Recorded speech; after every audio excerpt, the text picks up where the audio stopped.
Muy buenas. Les habla el ingeniero Manuel Guía de Guía Ingeniería. Hoy vamos a continuar con la tercera jornada, la primera clase de esta tercera jornada de la especialización en el desarrollo de proyectos estructurales. Hoy vamos a dar continuar a las clases del módulo 2, donde hemos venido desarrollando los conceptos básicos, o vamos a decir las herramientas básicas que trae el software para hacer cualquier eh, análisis estructural, cualquier modelo.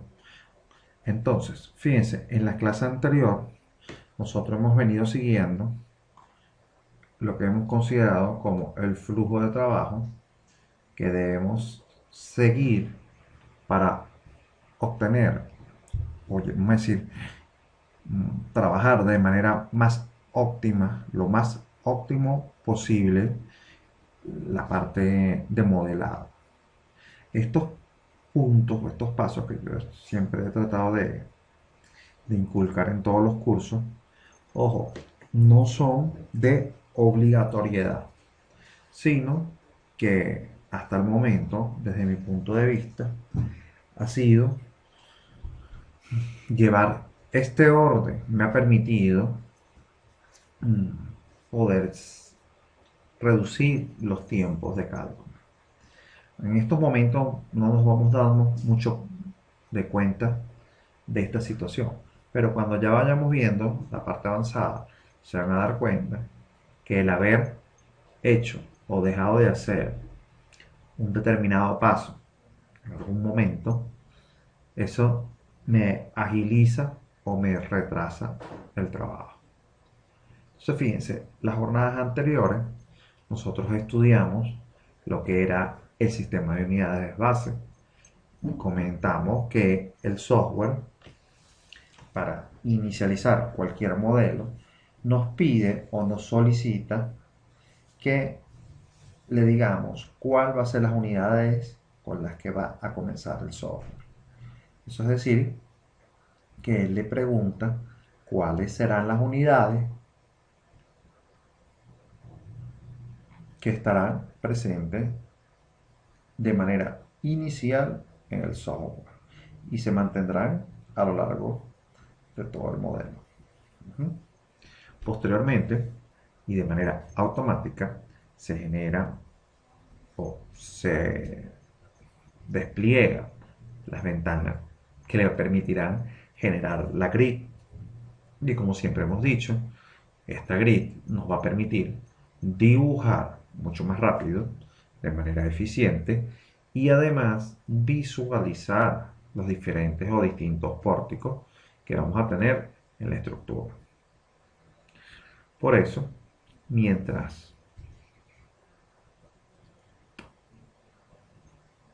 más refinada sea la grid, mucho más eficiente va a ser el momento de dibujar.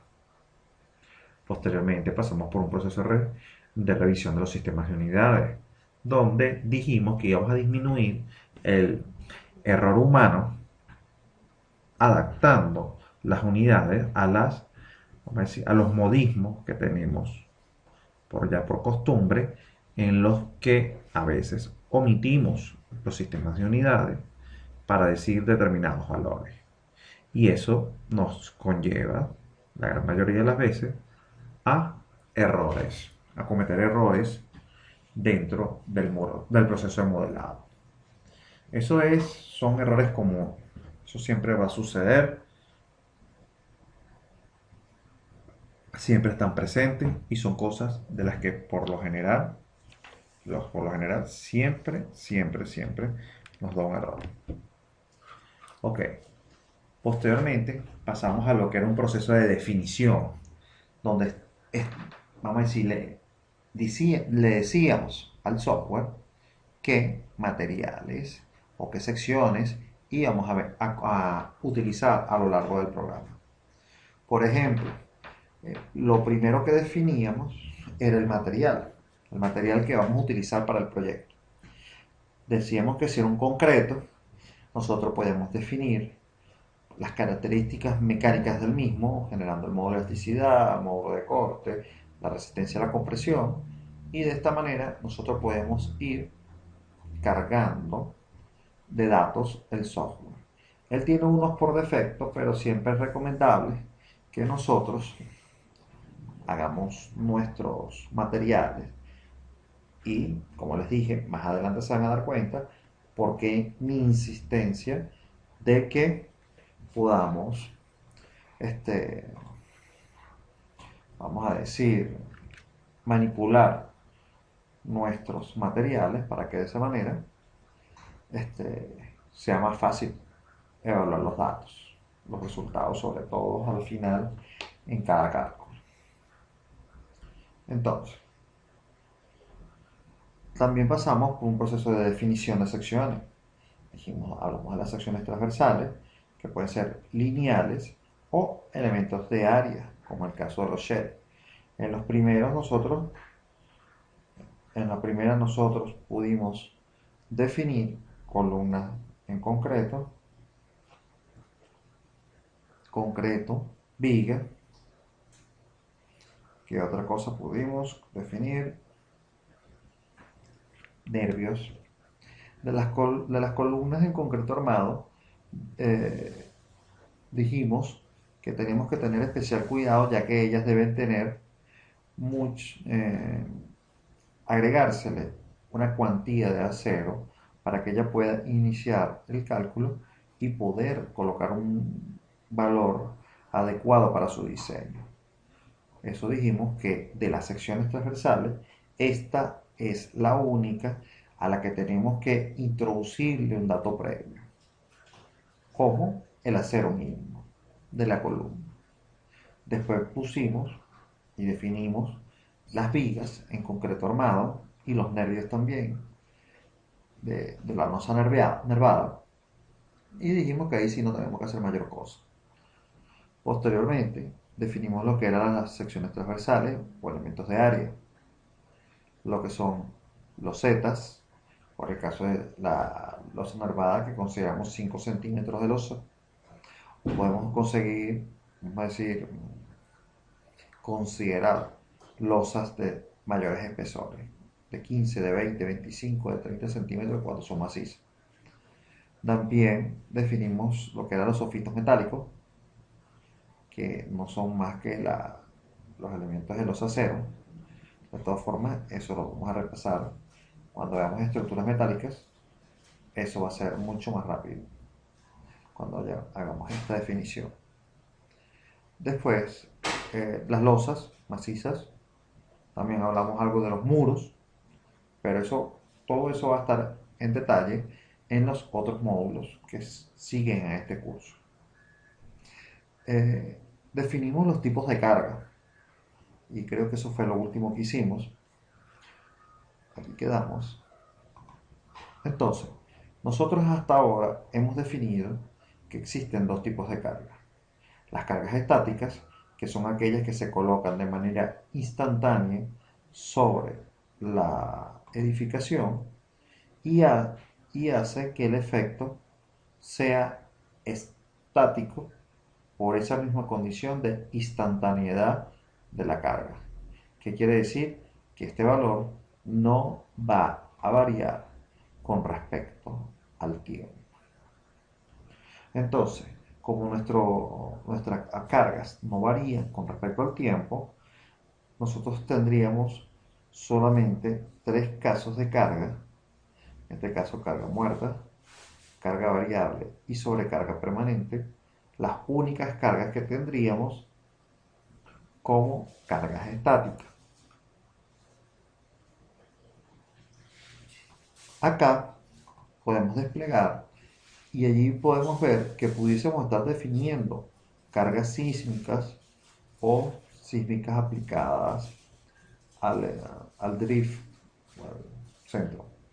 Pero ¿qué sucede? Estas cargas son de tipo estático. No estaríamos utilizando el espectro de diseño, que es vamos a decir, no digamos innovación, pero es la característica una característica mucho más avanzada.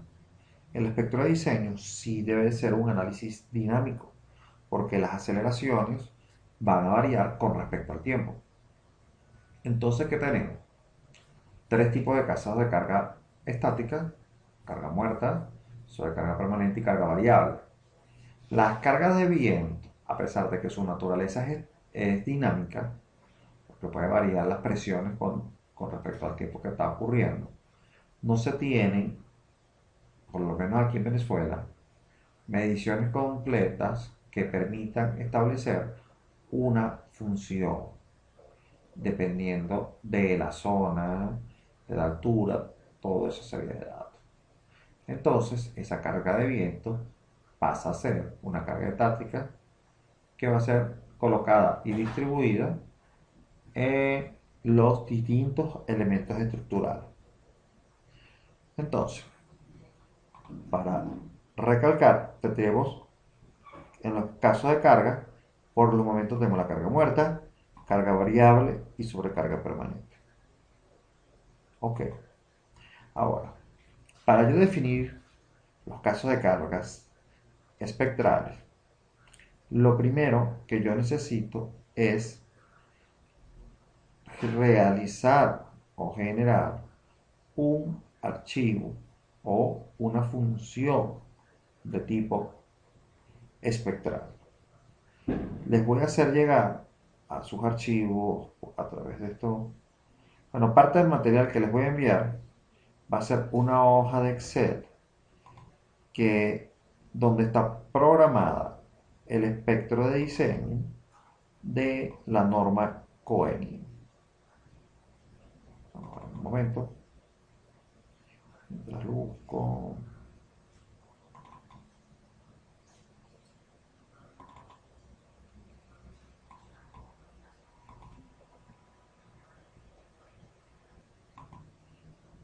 Entonces, como les venía comentando, eh, dentro del material de apoyo que les voy a compartir, hay unas hojas de Excel que yo he ido programando en, vamos a decir, bastante tiempo, los espectros de diseño que van a regir los cálculos, pero de acuerdo, las funciones espectrales, de acuerdo a la norma COBENI.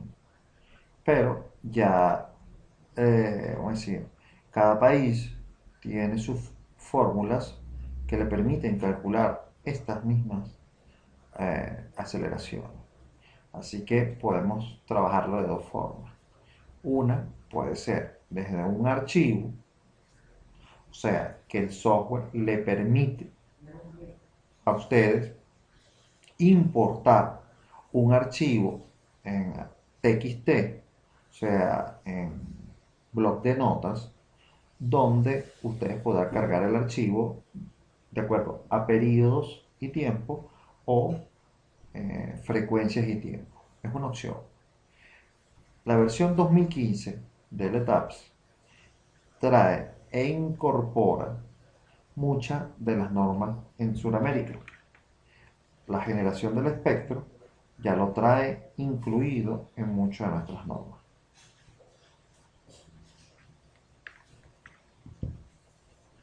Ok, fíjense, aquí tengo, por ejemplo, en el menú definir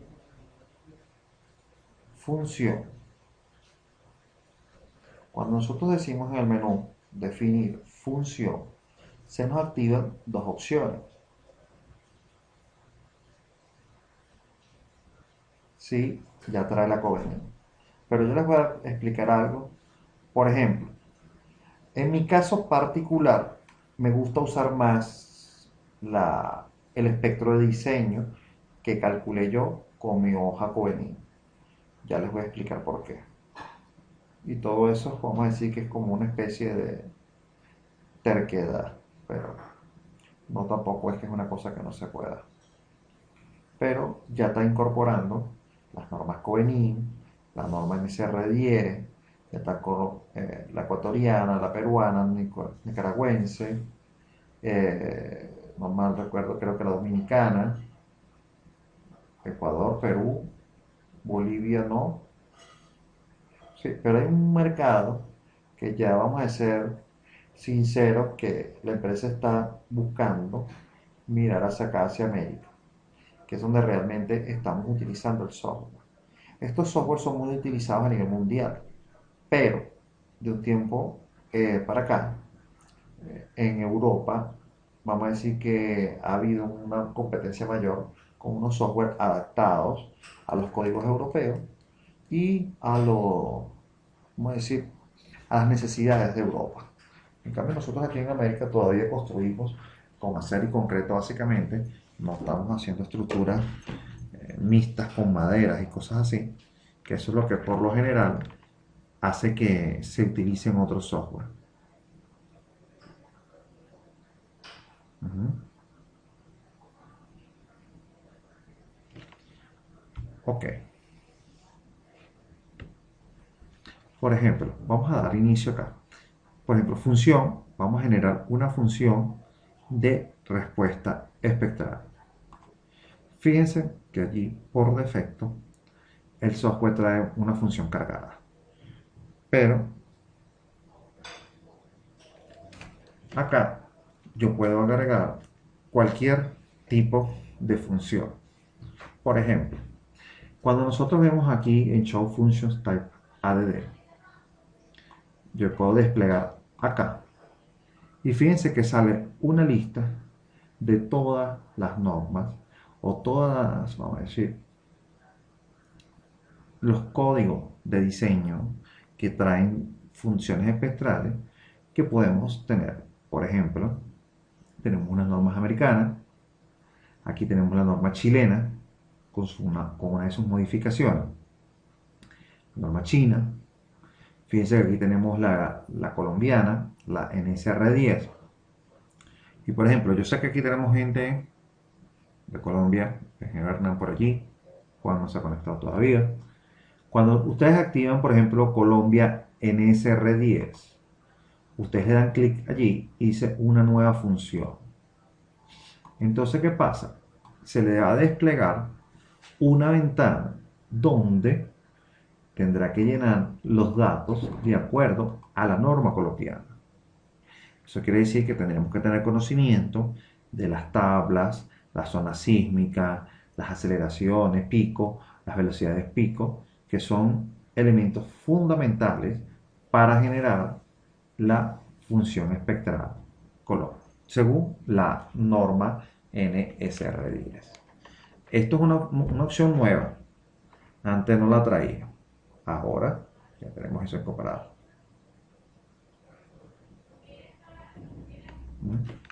Ok. Cuando voy a darle cancelar acá, acá tenemos también la norma ecuatoriana. El amigo de Ecuador que está conectado. Fíjense acá, NS10, NEC11, en el capítulo 2, también nos permite, fíjense, generar la función espectral para ese tipo de, para el país. ¿Ven? Entonces nosotros pudiésemos estar generando, según el software, vamos a decir, el espectro de diseño basado en la norma de Ecuador. Conociendo la zona sísmica, el coeficiente, todo esto se va a hacer ajustado de acuerdo. ¿Ves? Los tipos de suelo según la clasificación.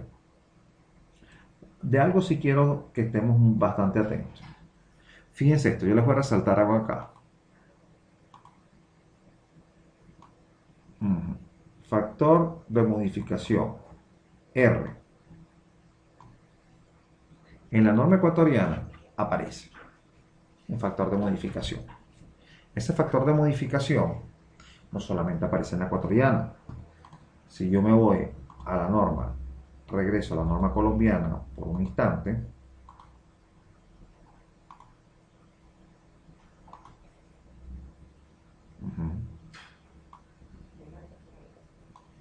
acá no lo trae incorporado el factor R. Recuerda para acá, recuerdo el grupo. Lo que pasa es que no lo trae incorporado. El factor R se incluye de acuerdo a las aceleraciones pico, si no mal recuerdo. Antes de meter este valor, ya nosotros tenemos que evaluar ese factor. La norma peruana creo que también lo incorpora. Fíjense acá. En la norma peruana, que se los voy a ver aquí, que también sale el efecto, el factor de respuesta,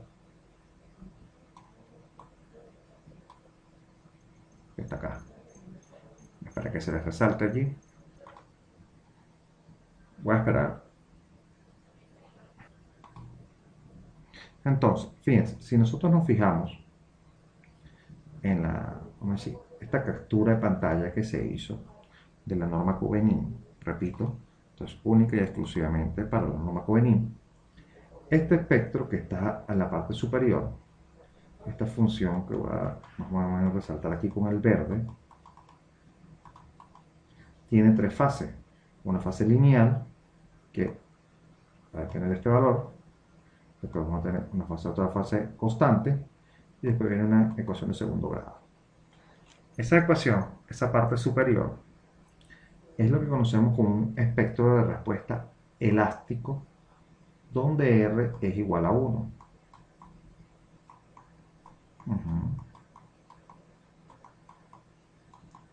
Y la imagen que está en la parte inferior, esta que está acá, es lo que conocemos como un espectro de respuesta inelástico. Si se darán cuenta, el valor R siempre está en la parte inferior de la ecuación. Y por eso se llama de reducción, un factor de reducción de respuesta sísmico, donde vamos a disminuir vamos a decir, las respuestas de aceleración del terreno en determinado tiempo en, de acuerdo a el factor de reducción. A ver, una pregunta. Ok. Entonces, esto siempre va a ocurrir. En la mayoría de nuestras ecuaciones, dependiendo de las distintas normas, ese factor R siempre está abajo.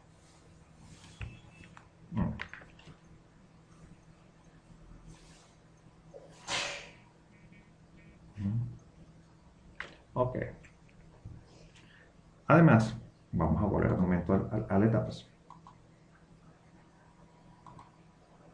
Fíjense, acá yo tengo todas las características que me sirven o que debo utilizar para generar el espectro de respuesta de acuerdo a la norma Covenant. Las personas que están de otro país pueden utilizar la opción adaptada a su país. Allí aparecerá, por lo menos para Hernán Estalar y CR10, y aunque falta gente todavía por conectarse, que van a usar las otras normas. ¿Sí?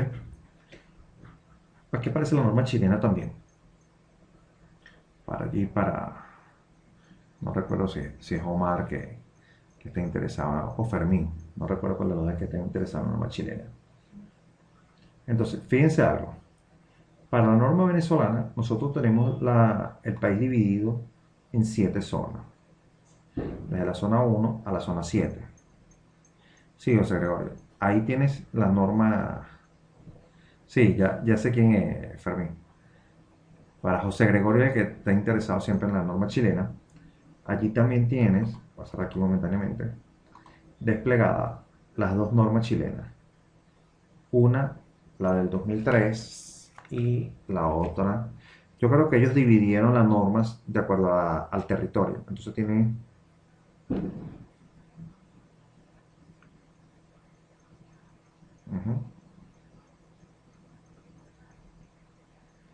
Ok. Voy a aplicar acá norma Covenant venezolana. Una nueva función. ¿Ven? Ahí pueden utilizar la norma de acuerdo a sus necesidades. Ok. Comienzo. La norma venezolana nos establece 7 zonas sísmicas. 1 desde la menos aceleración hasta 7, que es la zona sísmica más fuerte de todo el territorio. Nosotros vamos a utilizar, por ejemplo, una zona sísmica 5. Entonces, eso, todo, todos los países tienen un mapa de zonificación sísmica. No es más que una división del territorio de acuerdo a los niveles de aceleración esperados en el suelo. Otra de las clasificaciones que digo yo que son universales es la forma espectral, que va a depender de las características que tenga el suelo. Si suelos S1, S2, S3 y S4 en el caso de Venezuela. Entonces, ¿qué pasa? Esos suelos S1, S2, S3 y S4, hay otros países que los dividen en suelos tipo A, B, C y D, pero todos coinciden en algo. Por ejemplo, tenemos una clasificación de roca sana o roca fracturada, suelos semidensos, suelos sueltos, arenas, arcillas, arcillas expansivas. Toda esa clasificación las tenemos en los distintos países. Y eso debido a que nuestro conocimiento, que los niveles de aceleración en la base o sobre cualquier edificio, ¿qué va a hacer? Va a ampliarse o disiparse de acuerdo al suelo en el que se propaga.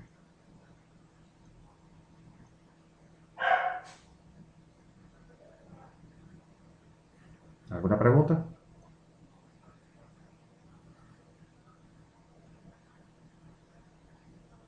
Ok.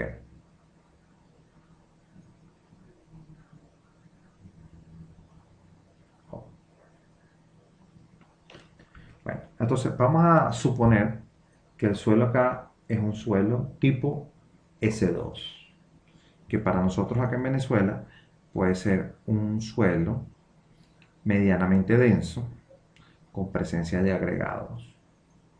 ¿Sí? Suelo no es uno de los peores suelos.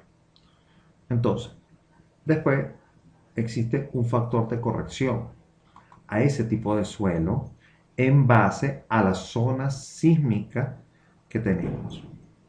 Por ejemplo, sus valores pueden variar entre 0,70 hasta 0,70 hasta 1.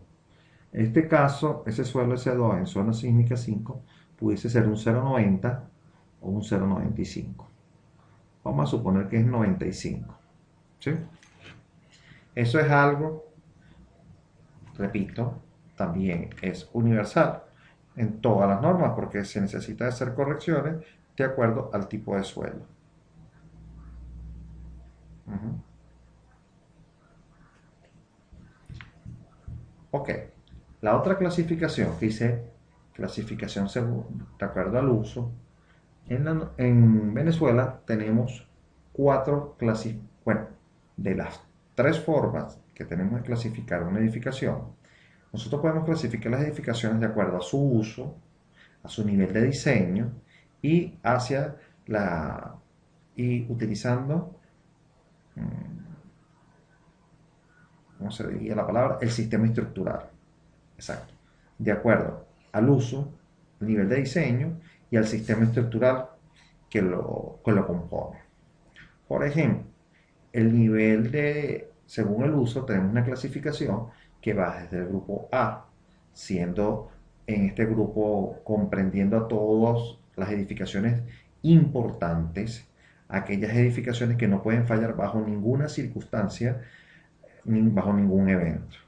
Llámense hospitales, escuelas, museos, estadios de gran tamaño, iglesias, casas gubernamentales, represas, plantas de tratamiento, plantas de distribución de agua, de electricidad, o sea, todo aquello que brinde un tipo de servicio que no puede permitirse que se perjudique o se dañe, ¿no? Que perjudique el diseño. Vamos a ver acá. El grupo B1, el grupo B1 comprende a todas aquellas edificaciones que también tienen un grado de importancia, pero ya sea por su tamaño o, vamos a decir, por las condiciones en las que están, no entran dentro del grupo A. Estaríamos hablando de instalaciones, por ejemplo, hospitalarias mucho más pequeñas, aquellas que brindan atención ambulatoria, centros educativos más pequeños, aunque por lo general todos los centros educativos siempre están clasificados en esa misma zona, en ese mismo tipo de estructura tipo A. Pero también, por ejemplo, cuerpos de vigilancia mucho más pequeños, pequeñas comisarías, donde los grupos de policía sean pocos, clasificarían dentro del grupo B1. También tendríamos allí aquellas edificaciones que, de acuerdo a su tamaño, tienen la tendencia a reunir una cantidad de personas. Llámense centros comerciales, cines, automercados, cosas que por los tamaños puede tener concentraciones altas de personas, pero no son de vital importancia a la manera de reactivar al momento de un evento sísmico. Después están las estructuras tipo B2. En las estructuras tipo B2 comprende las edificaciones de uso residencial, algunas edificaciones que están fuera de los grupos A, B1. Entonces, dentro de las estructuras B2 estará todo lo que es residencial, lo que estará fuera del grupo A y B1, pueden ser cosas mucho más pequeñas. Y también está el grupo C. El grupo C es cualquier estructura simple que a la hora de un evento sísmico sería lo último en tratar de recuperar. Ahora, vamos a suponer que la estructura es tipo A. Ahora, el factor de modificación de respuesta es un valor que en la norma se dan unas sugerencias. Está buena la intervención. El ingeniero Hernán me comenta acá que en Colombia eso se le llama factor de importancia. Sí, a nosotros también lo tenemos con ese mismo nombre. Por ejemplo, y antes de continuar con el factor R, nosotros tenemos la clasificación de acuerdo al uso. Entonces, de acuerdo al uso, la edificación va a recibir un valor llamado alfa, que lo llamamos factor de importancia. Ese factor de importancia puede oscilar entre 1,5 y 1. 1,5 pasa a 1,25 y 1. Es un valor que está en la fórmula matemática que permite, y eso va a ser del A, B1 y B2. Ese es el factor de importancia para nosotros. Esa es una de las clasificaciones que tenemos. La segunda clasificación que tenemos para las estructuras es de acuerdo al nivel de diseño. Tenemos nivel de diseño 1, 2 y 3. Estos niveles de diseño nos permiten a nosotros, vamos a decir, recalcar la aplicación de las normas dentro de los proyectos. ¿Qué pasa? Por ejemplo, una estructura nivel de diseño 3, que es el nivel de diseño mucho más exigente, nos va a referir a que tenemos que dar cumplimiento a todas las normas de carácter sismoresistente en el momento de hacer un despiece, de hacer un cálculo.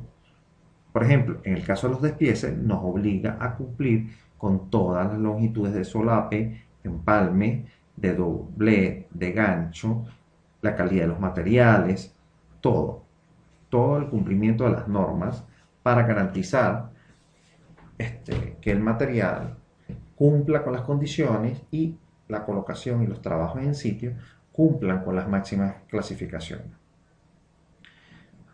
El nivel de diseño 2 y el nivel de diseño 1 se van haciendo para estructuras mucho más simples, que de acuerdo a su previa clasificación del uso y a la zona sísmica donde se encuentre, nos permitirá hacer más o menos detalle. Ahora, la clasificación de acuerdo a los componentes estructurales o al sistema estructural va desde estructuras tipo 1, tipo 2, tipo 3 y tipo 4. Las estructuras tipo 1 son aquellas donde todas las fuerzas sísmicas están, vamos a decir, siendo resistidas por este, columnas o pórticos. Quiere decir que las estructuras tipo 1 son estructuras meramente columnas y vigas, pórticos. Las estructuras tipo 3 son estructuras donde son meramente muros, como edificaciones tipo túnel, y aquellas estructuras donde los muros son elementos esenciales para la disipación de las fuerzas cortantes, vamos a decir, bueno, fuerzas cortantes proporcionadas por el evento sísmico. Ahora, las estructuras tipo 2, ya vimos la 1, pórticos, la tipo 3, puro muro, y la tipo 2 es una mezcla de ambos sistemas estructurales. Son sistemas con pórticos y con muros, donde ambos sistemas simultáneamente resisten el evento sísmico. Y esta es una de las características principales que ha proporcionado, vamos a decir, a los ingenieros a nivel mundial. Una de las características principales que tiene la norma chilena. Chile ha experimentado los dos sismos más fuertes del mundo registrados, los ha experimentado Chile. Y hace unos días estuvimos conversando acerca de los sismos. Y por ejemplo, el sismo ocurrido en Haití no era ni la décima parte de lo que ocurrió en Chile. Pero en uno tuvimos 200.000 muertos, hasta lo que se contabilizó, y en el otro tuvimos apenas 12. ¿Ven? Hay una gran diferencia, que a pesar de que el evento sísmico fue mucho más fuerte en Chile, la cantidad de muertos y de pérdidas este, no se compara, están muy por debajo. Esto se debe a los códigos de diseño que ellos constantemente están renovando. ¿Qué podemos tener de esta experiencia? Por lo menos en la norma chilena considera un porcentaje mínimo de muros en todas sus edificaciones. O sea que una estructura constituida plenamente por pórticos no están permisadas, no están permitidas. Tienen que tener muros en dos direcciones. Uh-huh. Sí, sí, sí. Claro, ahora, aquí José Gregorio me comenta que lo que pasa es que aquí las edificaciones se reducen en masa. Claro, eso es parte de lo que nosotros estamos buscando a nivel mundial. Fuerza igual a masa por aceleración. La fuerza sísmica será mayor o menor mientras la masa sea menor, ya que las aceleraciones sí se pueden reducir colocando aisladores en la base, pero los costos de esos elementos son demasiado altos. Entonces, a nivel mundial nos tratamos de meter con la única variable que tenemos dominio, que es la masa. Entonces, eso hace que nosotros utilicemos materiales aligerados como anime, ¿qué otra cosa? Paredes de isofil. Entonces, sí, sí, las paredes de yeso, techo falso, todo eso. Ahora, el componente muro en cualquier edificación es un factor que va a solamente verse afectado por el corte. Y para eso es que está diseñado un muro, para resistir corte. ¿Por qué el muro se va a traer todo el corte? Simplemente porque es el elemento que va a ser más rígido de toda la edificación. Entonces, al ser el elemento más rígido, se traerá los centros de rigideces hacia él y las fuerzas cortantes consigo. Entonces, dejan única y exclusivamente el corte para muro. Y las deformaciones a través de pórticos permiten daño y con ellos darle ductilidad a la edificación. Eso quiere decir que la edificación no va a ser plenamente rígida, sino que también va a tener un grado de ductilidad. Eso es parte del aprendizaje que nos ha dejado Chile con respecto a la ingeniería sismorresistente. Entonces, el factor de reducción de respuesta R, que aparece en las normas Covenant, tienen, vamos a decir, un carácter de sugerido. ¿Qué pasa? La edificación o la norma le dice, mire, usted puede reducir la fuerza sísmica de acuerdo a la zona sísmica donde se vaya a encontrar y la tipología de la estructura a calcular. Entonces, ocurre lo siguiente. Por ejemplo, nos podemos conseguir con factores de reducción de una fuerza sísmica de 6. O sea, tomar un espectro de respuesta elástico y ponerle un valor de 6. Eso quiere decir reducir esa fuerza, esas aceleraciones, 6 veces. Ahora, usted puede tomar un valor mayor. Si usted quiere ponerle 10, 20, lo que usted desee, lo puede hacer. La norma no le dice un valor mínimo. El único problema es que cuando usted haga, cada vez que usted haga que ese factor de reducción de respuesta sea más grande, la probabilidad de ocurrencia del sismo también se hará más grande. Entonces, ¿a qué me lleva eso? Que los sismos más probables, los más comunes, los que ocurren a cada instante, son los que me van a producir daños en la edificación. Entonces son edificaciones en las que constantemente voy a tener que estar haciendo mantenimiento. Aún más si se encuentran en zonas de intermedia o alta actividad sísmica. Entonces, digo, cónchale, no voy a estar poniendo un valor tan pequeño, ni tampoco uno tan grande. Entonces puedo trabajar de acuerdo a una clasificación de sismo.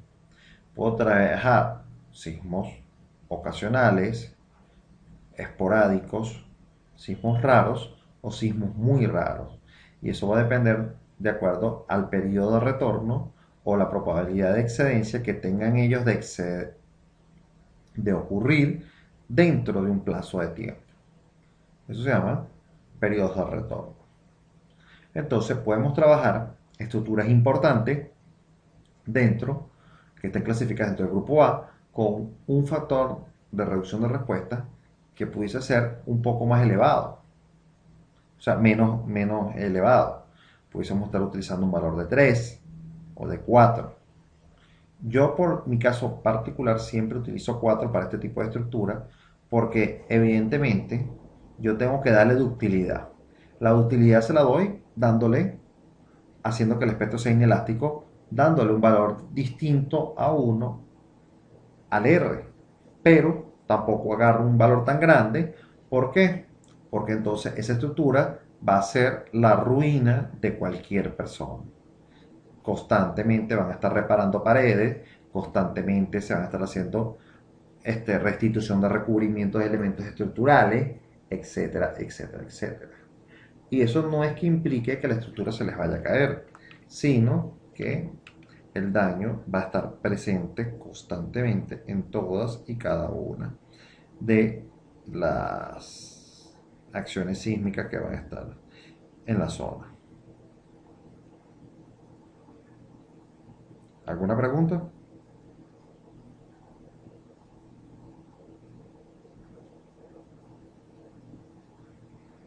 Uh-huh. Ok. Esto se llama diseño más hacia la plasticidad. Sí, técnicamente nosotros hacemos dos tipos de diseño. El diseño por esfuerzos admisibles y el esfuerzos por esfuerzo admisible y lo que llamamos el RFD, que son factores de reducción de respuesta.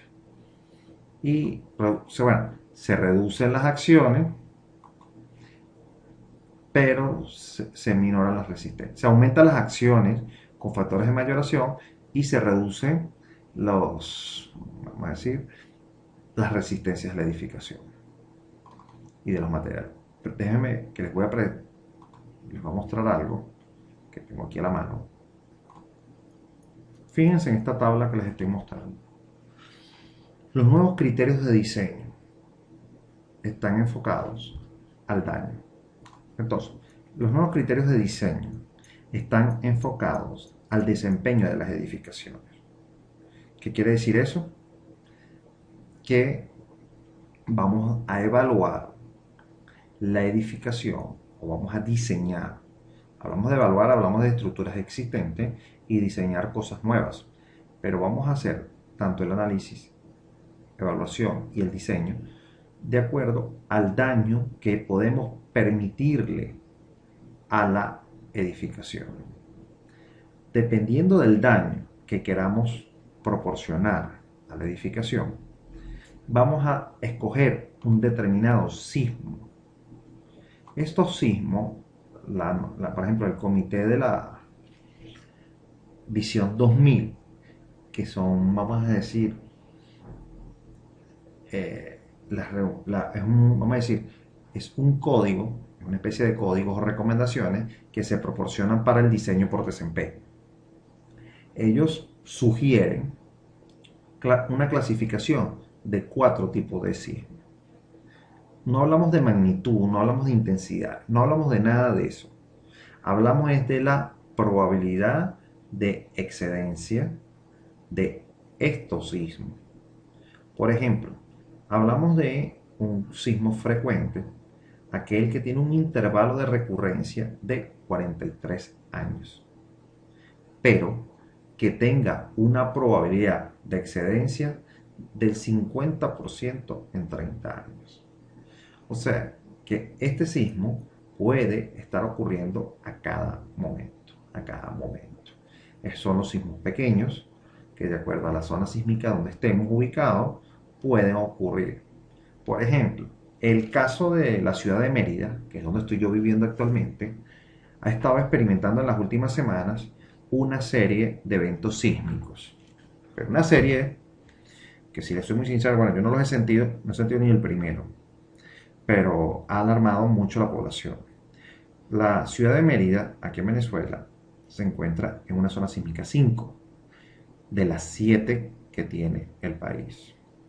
Entonces, estamos en lo que ya hablamos, una zona de convergencia de fallas o de un sistema de fallas producto de la falla principal de Boconó. En Venezuela existen 3 fallas principales: Boconó, San Sebastián y El Pilar. La primera recorre los Andes, la segunda parte de la zona occidente hasta la parte central y se extiende hasta la parte oriental a través de toda la cordillera. Eso es producto de la placa suramericana deslizándose con la placa del Caribe, la placa de Cocos, todo esto. Es una parte ya geológica. Pero ¿qué pasa? Aquí se están tomando registros a partir de cada sismo superior a 2.5 en la escala de Richter, él lo registra. Entonces, en un día tuvimos hasta 40 y tantas réplicas, según el Instituto de Sismología de aquí de Venezuela. Ha alarmado bastante a las estructuras, a la población, porque están ocurriendo con una recurrencia mucho más corta. ¿Sí? Evidentemente, este tipo de sismo logra fatigar a muchas estructuras o afectar a determinadas estructuras. Ahora, por ejemplo, un hospital que va a ser clasificado en el grupo A no puede ser diseñado por un sismo frecuente. ¿Por qué? Porque a cada momento que tiemble, ese sismo va a obligar a que haya reparaciones dentro del hospital. Y cada reparación puede implicar que se tengan que paralizar ciertas actividades para poder brindar la reparación. ¿Estamos claros? Ahora, normalmente las estructuras importantes, muy importantes, bueno, no hablamos de las muy importantes, hablamos de estructuras importantes, escuelas, hospitales, cuerpos de bomberos, cuerpos policiales, militares, casas gubernamentales, alcaldes, gobernadores, presidentes, normalmente se diseñan con un sismo raro, cuya excedencia es de un 10% en 50 años y tiene un intervalo de ocurrencia de 475. Entonces, ¿qué pasa? Eso es un sismo donde la probabilidad de ocurrencia es mucho más grande, es mucho más pequeña, corrijo. Entonces, cuando haya daño, es porque el sismo realmente fue fuerte. Y no podemos permitirnos que por lo menos ante un evento sísmico alto, probable en la zona, tengamos el hospital caído. ¿Sí? Hay unos que son para sismos muy, muy raros. Esas son estructuras aún mucho más importantes. Esas estructuras mucho más importantes son aquellas que considerarían una pérdida de vidas mucho mayor a que el edificio colapse. Me explico. Por ejemplo, una represa. Una represa no podemos que colapse bajo ninguna circunstancia. Si esa represa llega a fallar, implicaría mayor número de muertos que no tiene nada que ver con el sismo. Eso de los intervalos de recurrencia es el tiempo en el cual se estima puedan o estar ocurriendo esos sismos. Ojo, no es que cada 43 años, sino 70 y cada 72 años no, sino que dentro de ese lapso pueden estar ocurriendo más del 50% de veces de ese tiempo el sismo. Ok, eso es algo más para lo que conversamos por diseños por desempeño. Es un tipo de análisis mayor que se haría en la edificación. ¿Alguna pregunta? ¿Qué valores de R podríamos utilizar? La norma le dice que, por ejemplo, pudiese tomar un valor de 6, de 3. Yo no me gusta castigar tanto a la edificación. Castigar a la edificación significa reducirle mucho con el factor de reducción de respuesta, o sea, con un factor de reducción de respuesta alto, entonces los sismos pequeños son los que van a afectar más a la edificación. Entonces me inclino más hacia un valor intermedio, como 4, 4.5, 5. Que esos son los valores que yo más o menos estaría considerando para eso. Ok. ¿Alguna otra pregunta?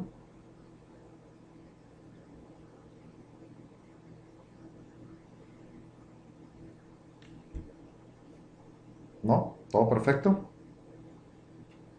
Tengo un instante acá. Acá una de las preguntas, si tomo valores de R diferentes, si es concreto o acero. Sí, puedo hacer una diferencia entre acero y concreto. Pero como te digo, como siempre tengo la tendencia a tomar valores intermedios, puedo llegar a tomar valores diferentes. Ujú. Exacto. Aquí me pregunta si falla es responsabilidad nuestra haber usado un factor alto. Claro, claro. Aquí como el ingeniero me dice, bueno, si tomas un valor alto va a estar fallando. Evidentemente va a ser nuestra responsabilidad.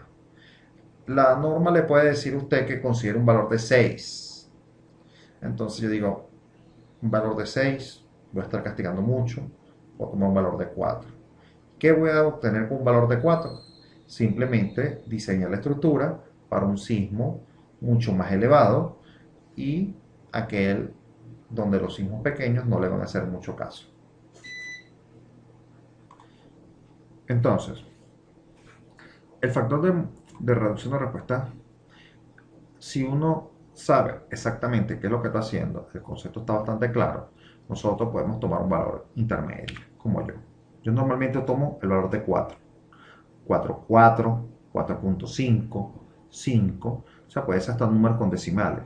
Eso va a ser una proporción de acuerdo al grado de sismo que usted le quiera proporcionar a la edificación.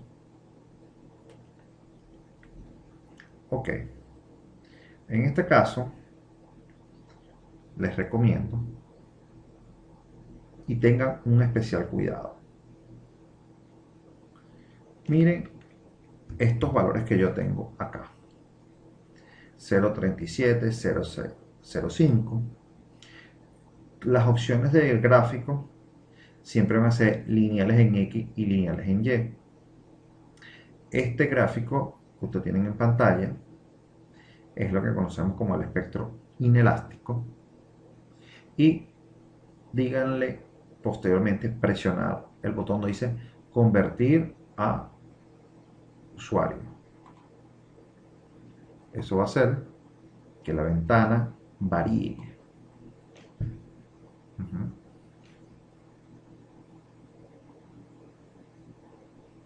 Aquí me dicen, muchos reducen el valor R para el caso de las estructuras de acero tubular.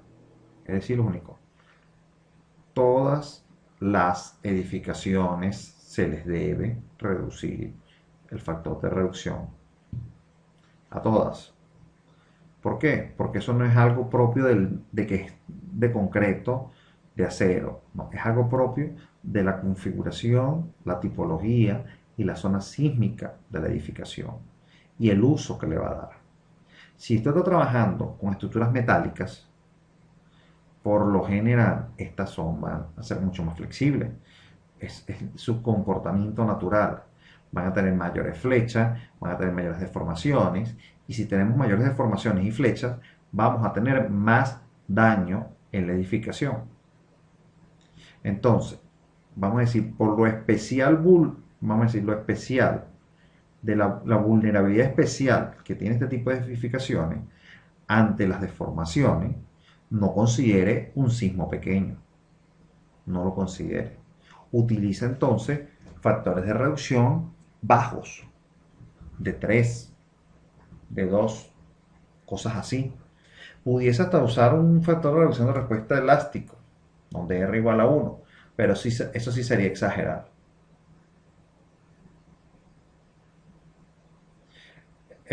Aquí me dicen que eso lo hacen con la intención de supuestamente corregir el problema de tener estructuras no compactas. Eso no tiene nada, absolutamente nada que ver.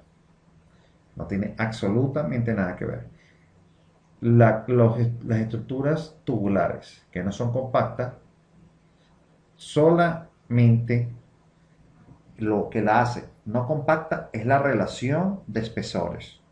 No tiene nada que ver, absolutamente nada que ver el factor de reducción de respuesta y nada. Así de sencillo. ¿Qué es lo que sucede? Las estructuras tubulares.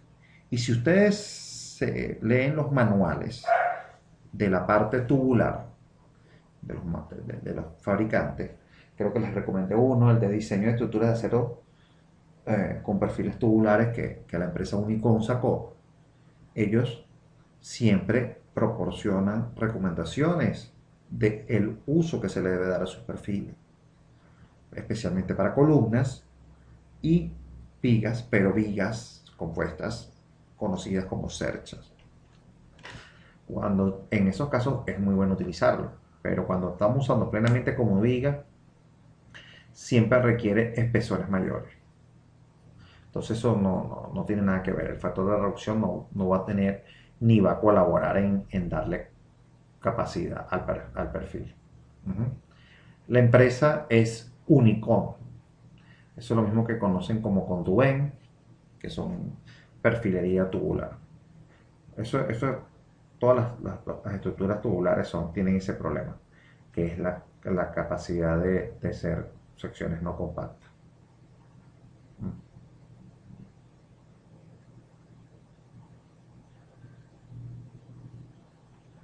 Ok. ¿Una pregunta?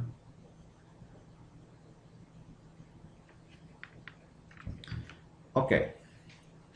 Continúo acá. Es importante que le demos un nombre a esta función. En mi caso, yo acostumbro a llamar a estas edificaciones AZS5, S2, R4. Sería bueno, Fermín, si nos puedes hacer llegar ese material, yo se los comparto a las personas a través del Drive. Ok, fíjense algo, este nombre que yo le acabo de poner a la estructura, a la función de la estructura, A, Z, S5, S2, R4. Es una característica para poder saber a qué pertenecen estos valores. Por ejemplo, para las zonas, para Venezuela, esto estaría una división más o menos de este tipo. Corrijo acá. Donde el A representa el tipo de estructura, el uso. Si es de grupo A, grupo B, grupo B, grupo B1, grupo B2. ZS5, hablamos de vamos a decir, el mapa de zonificación sísmica. S2 sería suelo y R4 factor de reducción de respuesta. Es recomendable que siempre utilicemos un nombre que podamos asociar a lo que está aquí. Ahora, esta es la forma en la que el software puede generar un espectro de forma directa. Ya yo aquí, al decirle OK, ya la función va a formar parte del modelo matemático. OK. Fíjense, hay un error que es común, que a veces sucede, o sea, bastantes veces sucede, yo creo que mucho más de las veces que yo quisiera, y ocurre cuando usted exporta o importa un archivo. La hoja de Excel que les hice llegar, usted tendría que copiar esos valores, copiar y pegarlos en el bloc de notas y guardarlo. Ese archivo usted lo puede importar. Usted le puede decir acá en la lista desplegable, buscar donde dice From File, desde archivo. Para aquellas personas que ya tienen su archivo guardado, ustedes pueden traerlo desde allí. Yo por lo menos voy a borrar este y lo voy a traer desde acá. Voy a traer un archivo voy a traer mi espectro desde un archivo. Borré el que hice. Yo le digo aquí From File y me dice agregar una nueva función y la ventana ha cambiado.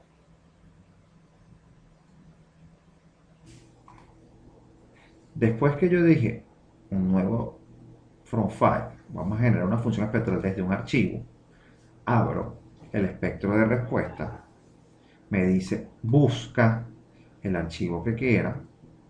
Yo voy a buscar un archivo que yo sé que me va a dar un error. Ese archivo me va a dar un error. Y es un error que no va a ser muy fácil darse cuenta, porque el software no le va a dar ninguna alerta del error.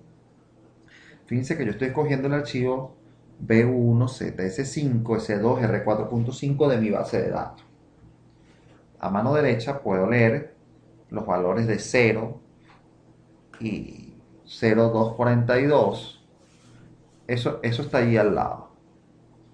Yo le digo abrir y ya acá pueden darse cuenta que ya está cargado de acuerdo a la ubicación dentro de mi computadora. Este es el espectro que está acá.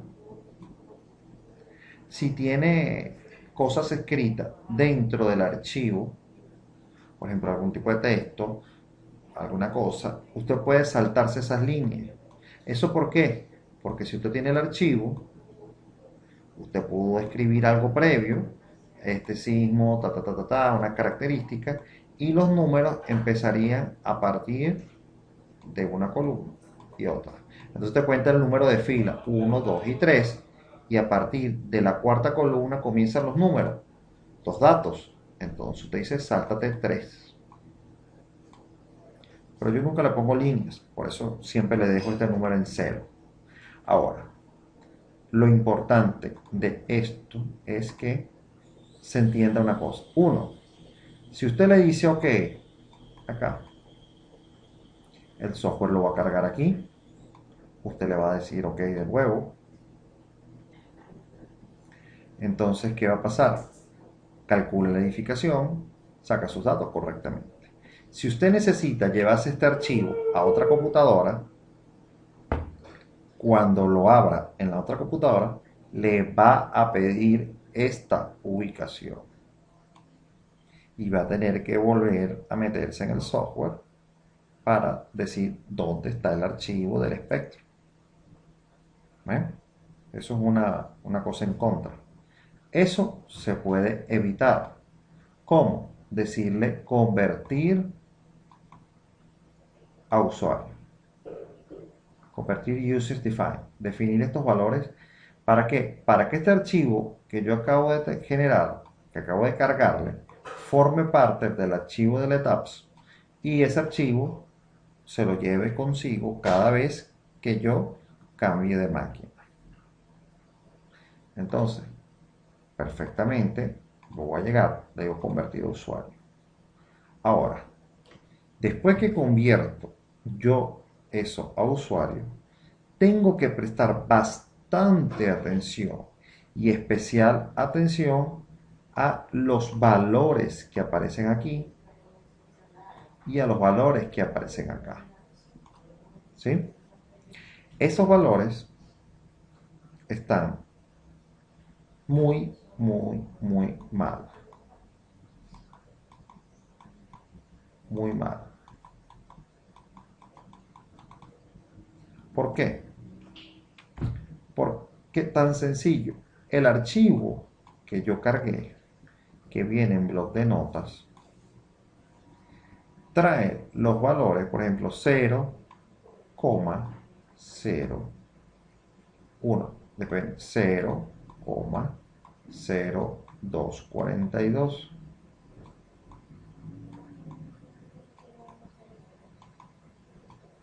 Otra vez.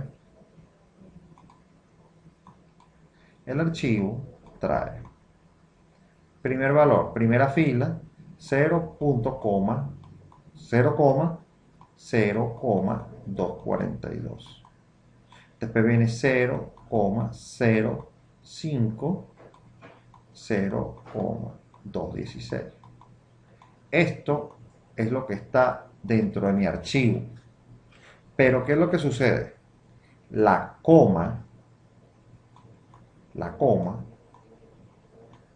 no la reconoce el software y por eso pone los valores 0, 50, 242, 216. Esto que está acá ocurre dependiendo del equipo. Por ejemplo, en el caso particular mío, yo debo usar punto para los decimales. Entonces, cualquier archivo que yo cargue que no esté en puntos, ¿qué sucede? Me proporciona un mega error. Ese mega error no es nada más y nada menos que, imagínense, en el tiempo 0 segundos, tiene una fuerza de 200, una aceleración de 242 por la gravedad. O sea, estoy aumentando la gravedad en 242 veces. Ojo, estas fuerzas sísmicas que se van a generar son tan grandes que nunca les va a dar diseño. De las columnas no les va a dar.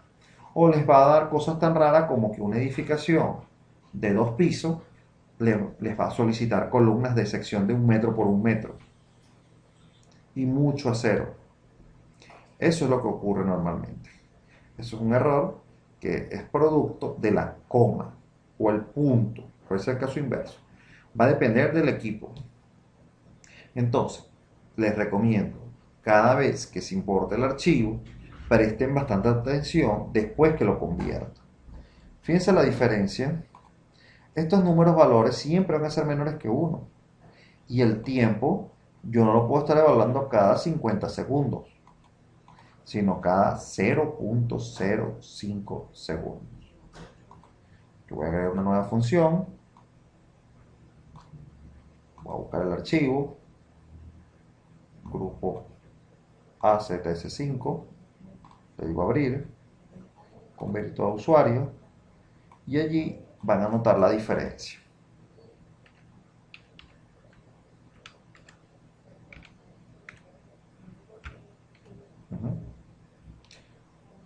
esperar que se descargue la visualización. Ahí la pueden ver. Generé una función espectral, importé mi archivo desde o sea, está importado un from file, pero ahora fíjense los valores que tengo allí. 0.273, 0.246, 0.222, ¿sí? Esa es la diferencia entre la coma y el punto. Puede producir un daño monstruoso. Aquí me dice, ¿y qué pasa si al abrir el archivo en otra computadora que esté configurada de forma diferente a la original? ¿Qué pasa? Cuando ya tú traes ese archivo, que ya forma parte de él se va a adaptar a la computadora que tenga. No va a haber problemas allí. En ese caso ya esos archivos, esos decimales estaban dentro del ETAPS. Y si la computadora donde la abre trabaja con coma, no va a haber problema. Así de sencillo. No va a tener ningún tipo de problema. Eso es cero. Ya esas aceleraciones están cargadas. ¿Sí? ¿Alguna otra pregunta?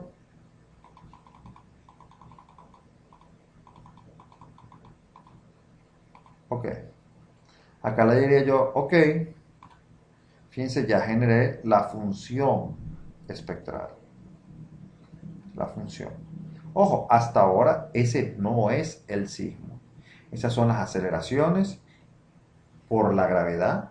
O sea, tendría que multiplicar esas aceleraciones por la fuerza de la gravedad para poder generar las aceleraciones en la base. ¿Estamos claros hasta allí?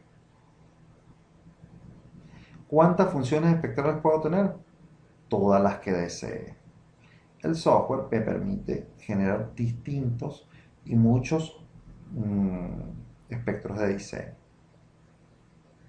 Ok, acá presiono OK y ya estaría definida la función espectral. Ok, además de los tres casos de carga, sobrecarga permanente, carga variable y carga muerta, voy a generar dos casos adicionales más. Uno va a ser el sismo que va a ir en la dirección X y el sismo que va a ir en la dirección Y. Eso lo hago de la siguiente manera.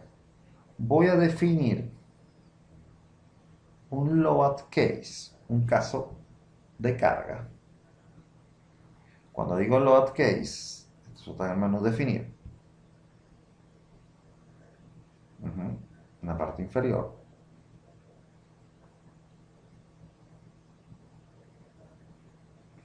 Vamos a ver acá.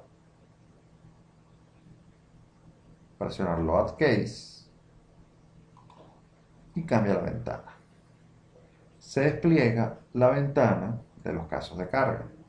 Hasta ahora solamente tendría el caso de carga muerta, DEAD, caso de carga viva, live, y el caso de carga sobrecarga permanente. Vamos a cambiarle los nombres. Usted se pone en DEAD y le dice modificar. Se despliega la ventana y le cambiamos el nombre en la parte superior. CM, carga muerta. Le digo OK. La live también vamos a modificarla como carga variable y le digo OK. No modifico ningún factor de los que están allí porque en ese caso de carga va a contemplar el patrón de carga variable o carga muerta, dependiendo del caso, multiplicado por 1. Ahora, yo voy a agregar un nuevo patrón de carga. Agregar un add new case. El primer botón.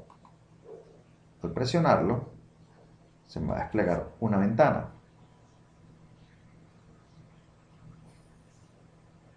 Fíjense que el primer caso de carga, este caso de carga lo voy a llamar sismo en X, SX. El sismo que vaya en la dirección X. Ahora, este caso de carga, este tipo de carga, no va a ser de tipo lineal estático. Va a ser una carga de respuesta espectral. Le damos clic sobre la ventanita allí, se va a desplegar una lista y fíjense que allí aparece respuesta espectral. Y quiero que fijen y se fijen muy bien en la ventana como está ahora, y que cuando yo le diga respuesta espectral, él cambiará su forma. ¿Por qué? Porque los datos van a cambiar de acuerdo a lo que necesito. ¿Vale? Ahí ya cambió. Ahora, vamos a decir, el sismo depende de dos cosas. Uno, la masa de la edificación. Eso vamos a ver después en masa source, cómo definimos lo de la masa. Otro factor que tenemos allí es que debemos aplicar la carga o la aceleración.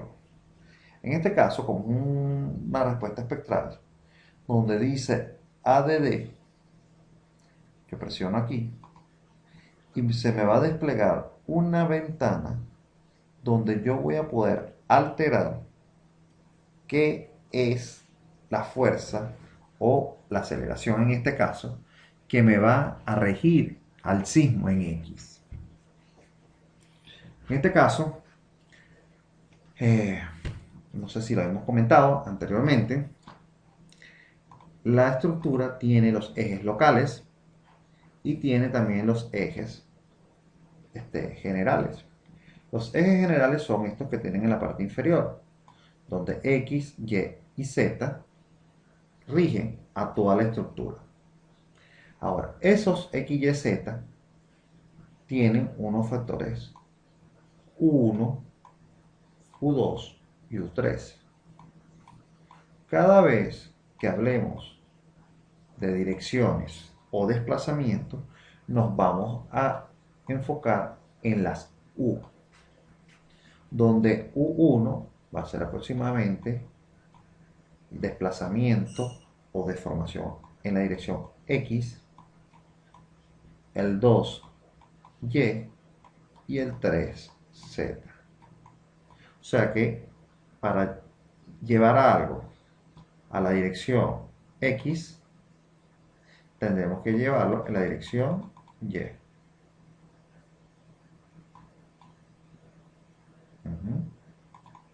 ¿Cómo vamos a hacer?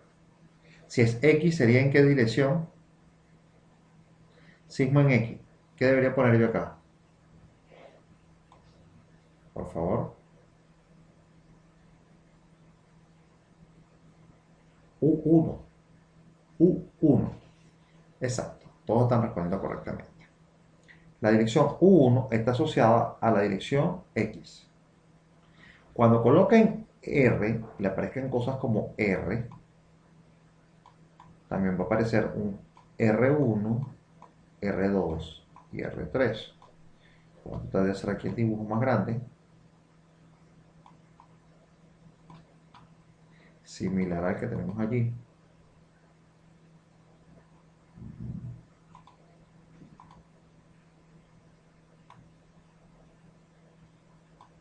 Para que podamos explicar bien lo que queremos ver ahorita.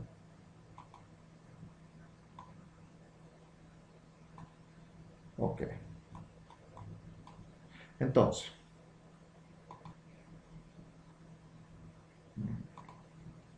U1 va a ser igual a UX o dirección X. U2 va a ser lo mismo que UY o dirección en Y. U3 va a ser lo mismo o aproximadamente UZ. Ahora, cuando hablemos de R1, R2 y R3, estamos hablando de rotaciones alrededor de. Por ejemplo, R1 sería una rotación alrededor del eje X. O sea, R1 es aproximadamente una rotación alrededor del eje X. El R2 es una rotación alrededor del eje Y. Y el R3 sería una rotación alrededor del eje Z.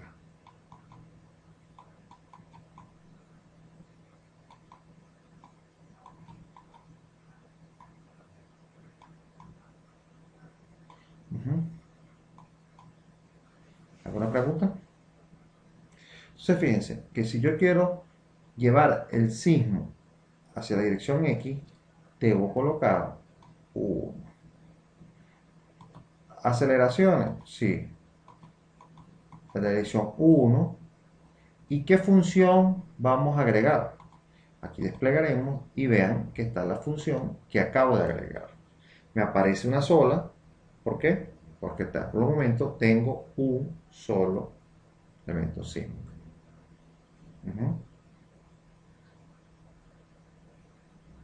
Sí. La diferencia entre el 2013 y el 2015 es prácticamente ínfima. Más que todo usuario, pero la interfaz es la misma. Tiene que meter los mismos datos. Ok. Ese factor de escala que dice 9.8067 es la gravedad. Recuerden que el espectro de diseño tiene una forma así. Acá la voy a graficar.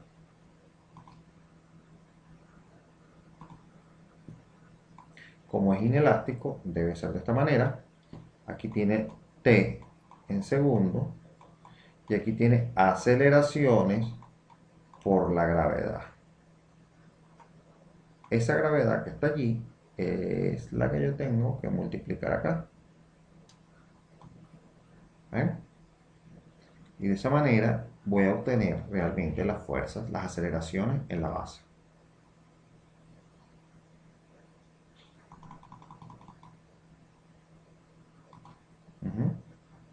¿Alguna pregunta? Ok. Yo voy a poner todo completo. Voy a suponer que toda la fuerza sísmica va a ser hacia X.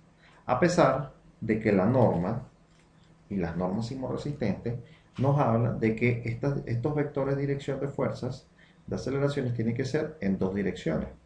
Por ejemplo, si el sismo en X va al 100% en una dirección, yo debo considerar por lo mínimo, o debo considerar, no digamos por lo mínimo, debo considerar un 30% en las direcciones ortogonales.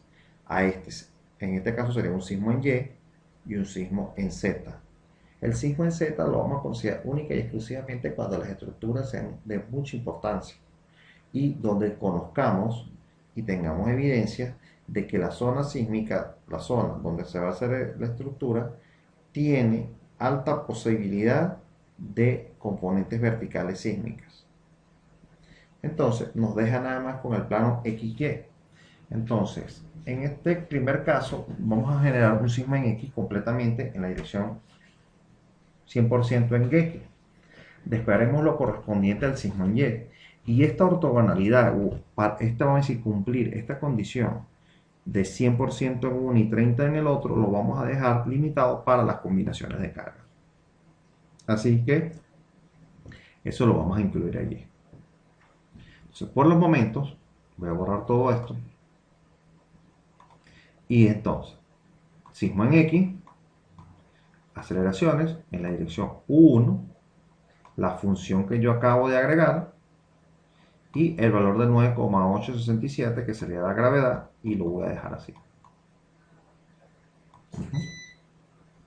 Ok.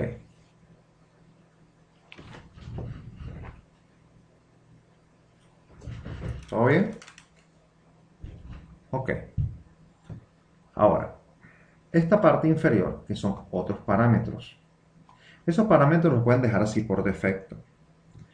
Esto que está acá habla sobre el caso modal. El caso modal es de dónde voy a tomar las masas, las rigideces, todo eso va a venir del caso modal para permitir el análisis. Si ustedes plegan esta ventana, no les va a salir más nada, únicamente el caso modal.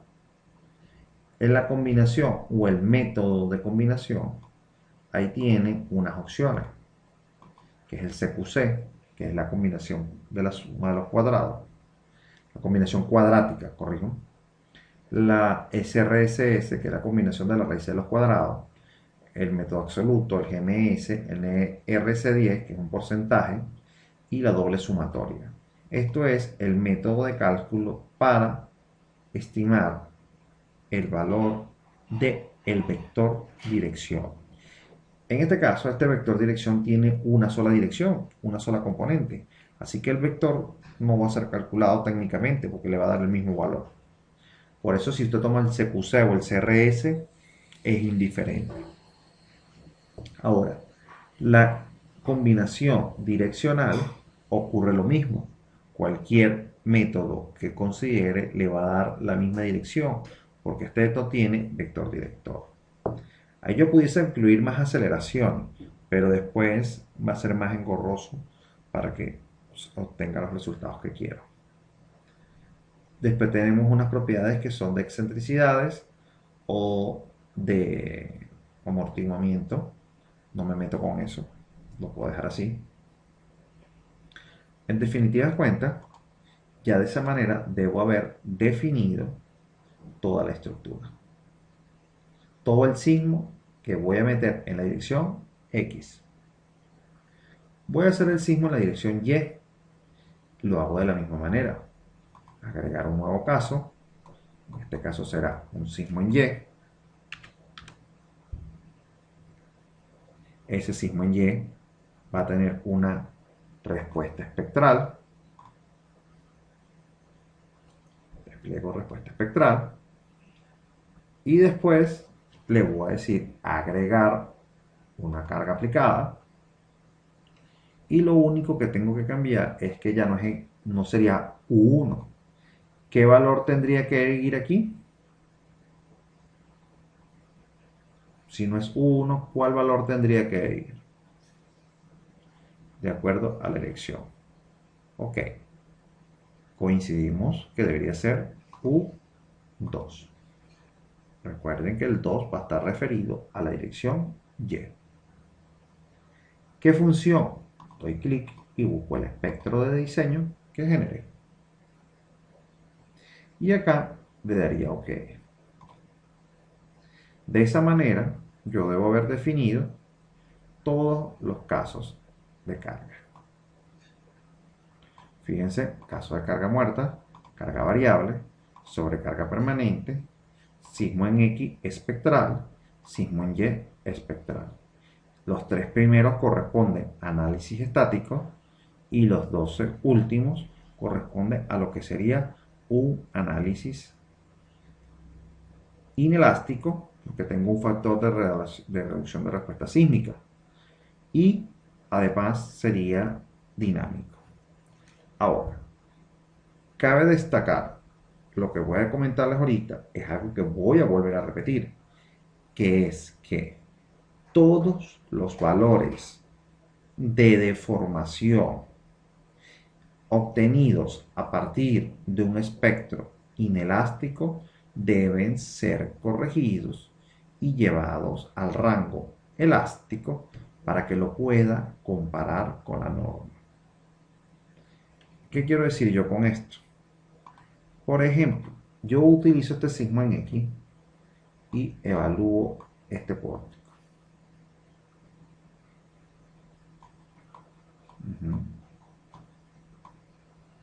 Pórtico, pórtico, otro pórtico acá, acá y acá. Ese pórtico, que está sujeto a una fuerza sísmica producto del sismo en X, va a tener una deformación.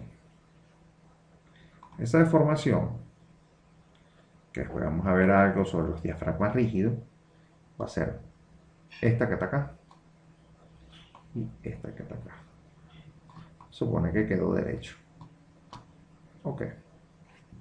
Esa deformación o ese desplazamiento delta dentro del programa es un desplazamiento inelástico, un delta I.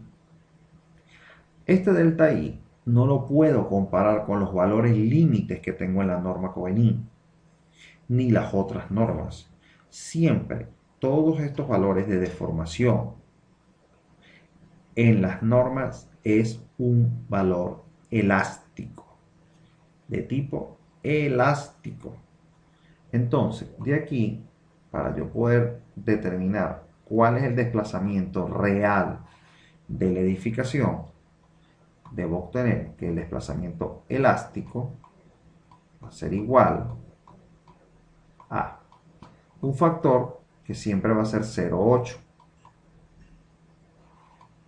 por el factor de reducción de respuesta sísmico, R, por el desplazamiento inelástico. Es una de relación y directamente proporcional. O sea, que si aquí el desplazamiento inicial es igual a 1 centímetro, este centímetro yo debo multiplicarlo por 0,8 por R, en este caso es de 4,5 por 1. Y eso dará el desplazamiento elástico real. Y este sí lo puedo comparar con la norma. ¿Sí? Ahora, eso no son solamente desplazamientos máximos. También eso aplicará para las derivas de entrepiso.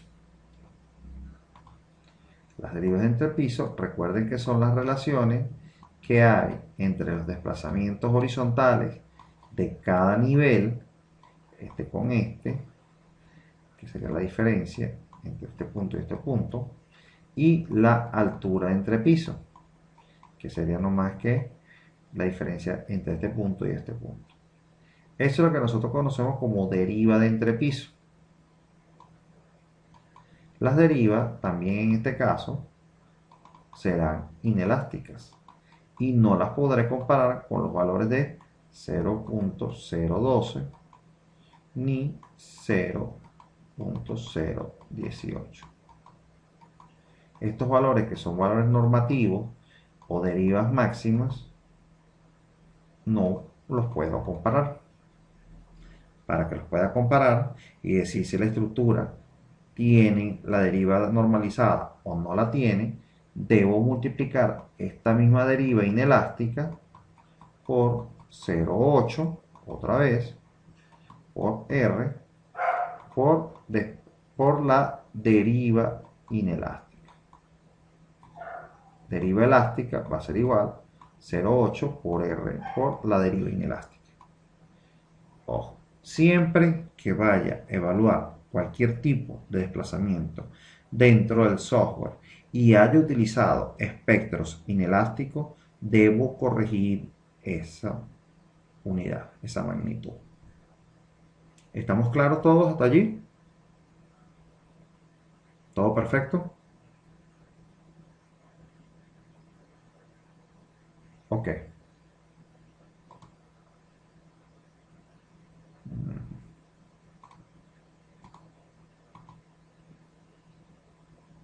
Ok. ¿Dónde? ¿Dónde qué cosa, Hernán? Ok, aquí me pregunta, ¿dónde voy a corregir esos valores? Dentro del software no los puedes corregir.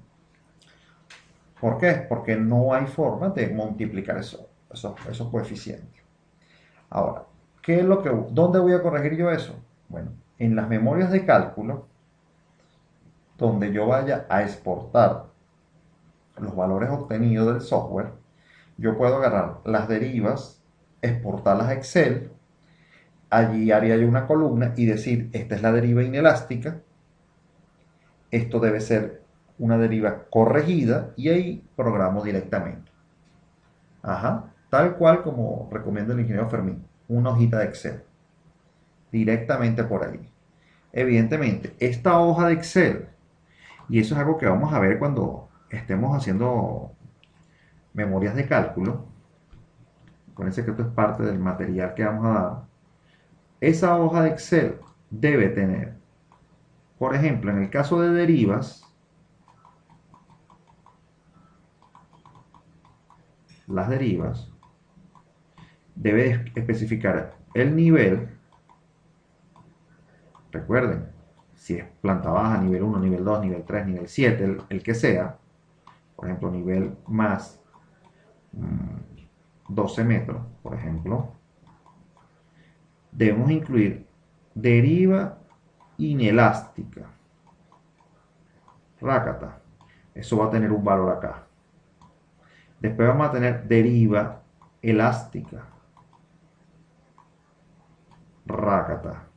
Y aquí una observación. Esa observación va a decir si está ok, de acuerdo a cuál norma, o echará para atrás. Evidentemente, si ya usted es el cuadro de memoria de cálculo, todas deberían estar ok. Ya ese problema de flexibilidad ya debe haber sido corregido. ¿Alguna otra pregunta?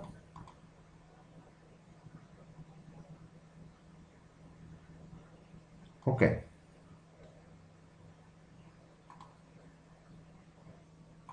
Voy a hacer una explicación sobre la hoja de Excel, que les recuerdo, solamente sirve para la norma Covelin. Esta hoja de Excel, ok, esta hoja tiene que nada más incluir 5 valores, que ellos ya están programados de manera automatizada para generar el espectro. Fíjense, esos valores es donde dice datos. Donde dice datos, tengo uno, tipo de estructura. Ese valor que está allí, verán también que hay una pestañita roja. En lo que ustedes separen sobre esa pestañita, les va a mostrar qué es lo que usted puede colocar en ese cuadro. Ese cuadro es para solamente la clasificación de la estructura. Si es del grupo A, B1, B2 o C. Ese cambio que usted vaya a hacer allí va a repercutir en el factor de importancia de la edificación. Estos datos que están de aquí para abajo van a estar cambiando a medida que usted incluya los datos.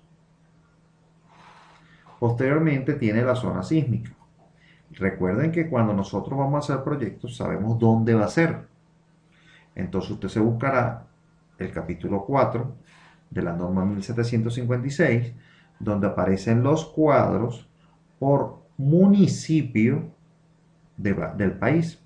Entonces usted va a decir, esto va a estar en la ciudad de Mérida, municipio Libertador, estado Mérida, zona sísmica. Entonces aquí le dirá cuál es la zona sísmica que tiene que incluir. En este caso, pudiésemos poner que la zona sísmica 5 y pone un valor 5. Apenas usted coloca este cambio, la respuesta va a cambiar. Entonces, siguen llenando datos. Los datos que le faltan son forma espectral, que lo va a determinar el estudio de suelo. El estudio de suelo le va a decir cuáles las características del material del sitio donde va a fundar la edificación. Si es un suelo de roca, si es un suelo blando, si es una arena, etcétera, etcétera, etcétera, va a tener una clasificación que va a ser desde un suelo S1, un S2, un S3 o un suelo S4, que es lo que pudiese usar acá. Suponiendo que es un suelo S2, el factor de corrección usted tiene que verificarlo en una tabla que está en el capítulo 5 de la misma norma 1756, donde le va a hablar de qué valor tiene que corregir Tao, el nombre es Tao, para poder usarlo acá. Ese valor se busca de acuerdo al tipo de suelo, a la zona sísmica y al tipo de estructura. En ese caso, nosotros podríamos poner 0.95, que está allí. Entonces, al yo poner 0.95, mi forma espectral, que por el momento es elástica, fíjense que el factor de reducción de respuesta que le tengo en pantalla es igual a 1. Entonces fíjense que ese valor está rondando acá 0.963. Ese es el valor de aceleración máximo que puede obtener ese sitio para esa estructura. Entonces, diseñar para un sismo con esta aceleración va a producir que sea el sismo raro o el sismo muy raro del que conversamos anteriormente en la tabla anterior. Entonces, ¿qué va a ocurrir? Las fuerzas y el nivel de diseño que usted le va a tener que meter a esto y los elementos estructurales van a ser muy grandes.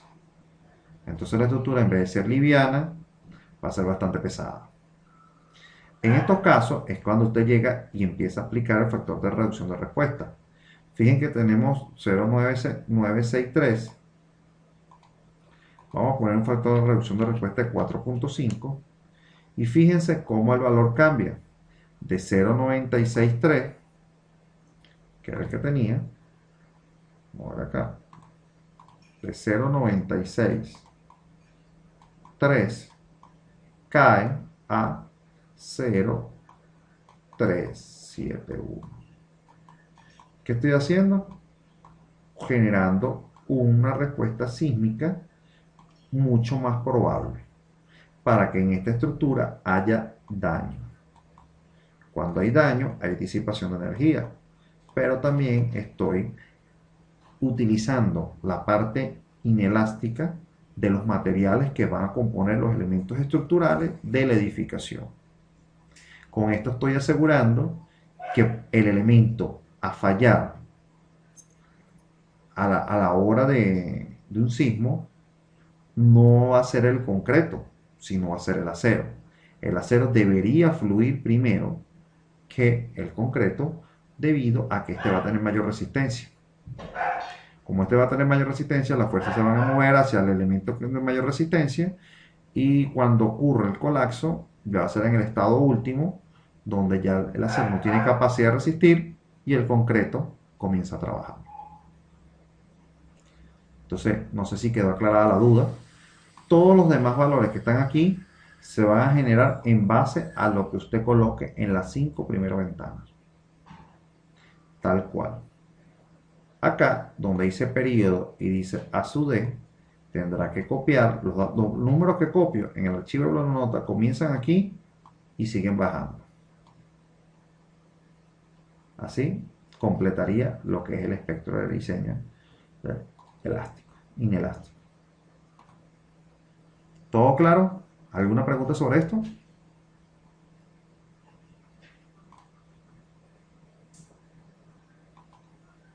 Podemos dejar la clase del día de hoy hasta acá. Que pasen buenas noches.